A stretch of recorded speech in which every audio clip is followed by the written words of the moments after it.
Our boy looked startled to hear his name, but he rose from the stool and walked down the short length of the living room, following Obiefuna through the corridor and into the small bedroom he shared with his brother, Ekene. There, our boy finally let go of the sack, watching as Obiefuna put it away in the wardrobe. Obiefuna turned to our boy because he had said something. "What? Where is the latrine?" he repeated in Igbo.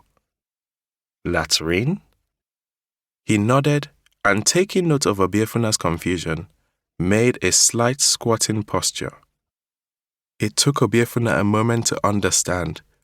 "Oh, you mean the toilet?" he asked. Our boy hesitated and then nodded again. "Come with me," Obiefuna said. He led our boy out of the room, back into the corridor, and pointed to the door of the toilet at the far end. Our boy walked with uncertain movements to the door and prized it open with a cautious push. Obiefuna wondered how long he had been waiting to go. Had he endured the long journey from the village with full bowels? Our boy inspected the bathroom with a perplexed expression that prompted Obiefuna to step into the toilet and tap at the water system, proceeding in halting Igbo. "This is where you will sit and do it, and then flush with a bucket of water. Understood?" Our boy seemed to give it a moment's thought, and then he nodded. He turned to Obiefuna with what Obiefuna would regard in retrospect as his first full smile since his arrival. That night, Obiefuna stood outside his parents' bedroom, ear pressed to the door, sifting through their bedtime conversation. "Anamansi, I should have at least been informed that you were coming with him today. How can you bring someone from nowhere into our house and expect me to be happy with it?" Uzoamaka protested. "But I had no idea myself I would be returning with him." This from Ngozie. "I told you how Shedrack followed me home after the meeting. Matter of fact, he even made the request right there in front of the whole Umunna. What was I supposed to do? Turn him down?" Uzoamaka hissed. "Why am I not surprised? Those conniving snakes know exactly how to get what they want." Ngozie chuckled. "It hasn't been easy for the family since Okezie died, Uzoamaka."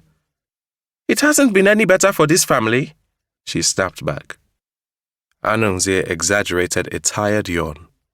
"He won't be here for very long." His voice had slowed to a sleepy drawl. "You'll be surprised at how quickly the years will fly past, and I intend to make him useful to me in the meantime." Ekene was amused by him. What sort of name is our boy? He wondered. They were on their way to Ojukwu Field for after-school football practice.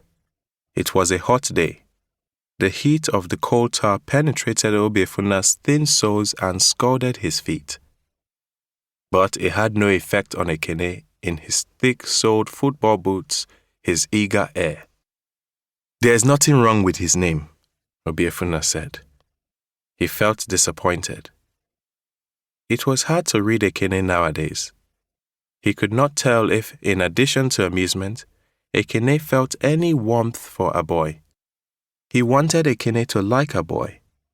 Although Ekene was 13 months younger than Obiefuna, he had long resigned himself to needing Ekene's approval, reveling in the simple pleasures Ekene's validation brought. Ekene shrugged and continued bouncing the ball. He possessed at only 14 the grandeur of an adult and the world-weariness that came with it. People said he was the spitting image of their father, with his narrow, unsmiling face and calculating eyes. He had also inherited Anonze's temper, except his was more spontaneous, the outcomes more shocking. At 10, he had buried the tip of a ballpoint pen in the lower back of a classmate after the boy pulled his chair out from under him as he was sitting down, causing him to land on the floor.